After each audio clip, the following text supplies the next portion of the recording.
And all of those things came together in that moment to where I realized, okay, I'm called to do something in this fight against abortion. The abortion mill was located on a hill, and I would soon find out that that hill would be called Hell's Hill.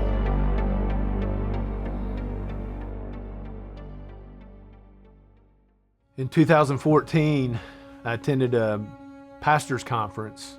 As we were walking down the street, I saw a lady. She was praying on the sidewalk. I thought to myself, well, this is interesting. She's praying. We're going to lunch. I wonder why she's praying. And I went to the woman and I asked her, I said, ma'am, I see that you're praying here. I'm sorry to bother you. Can you tell me why you're praying here? And she looked at me and she said, they abort babies here.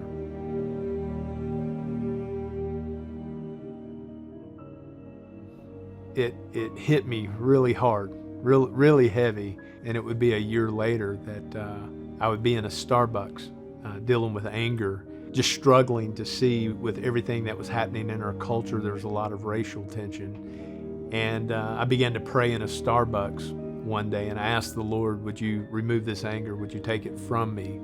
And he didn't do anything. And so I pleaded with the Lord and actually became somewhat charismatic and threw my hands up in the air and I said, Lord, would you take this anger and take it from me, but give me something in return. And in that moment when I lifted my hands up, the Lord took that anger and he replaced it. And I felt like he spoke two words to me in that moment. And the words were, engage abortion.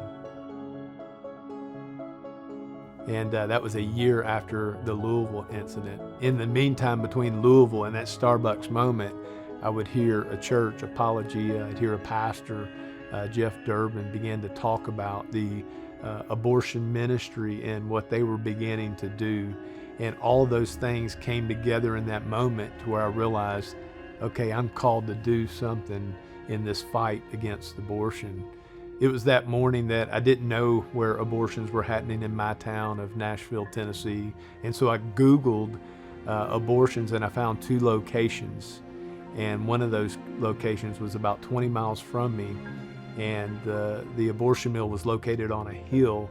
And I would soon find out that that hill would be called Hell's Hill.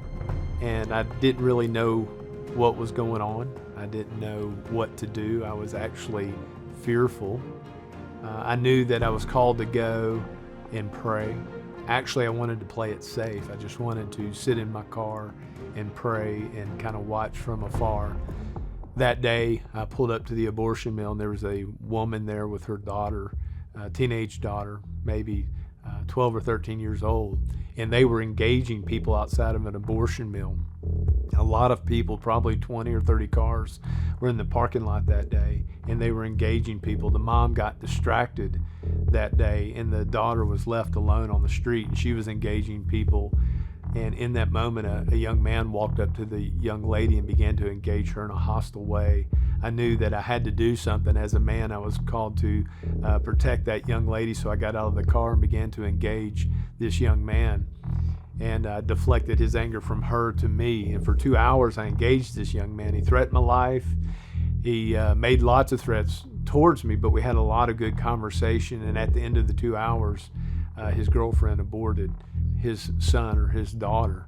I left there that day. I remember it was my first day. I went to the gas station. I remember pumping gas in my car, and I looked at my hand, and my hands were shaking. And I prayed that day, and I said, Lord, is this what you've called me to do?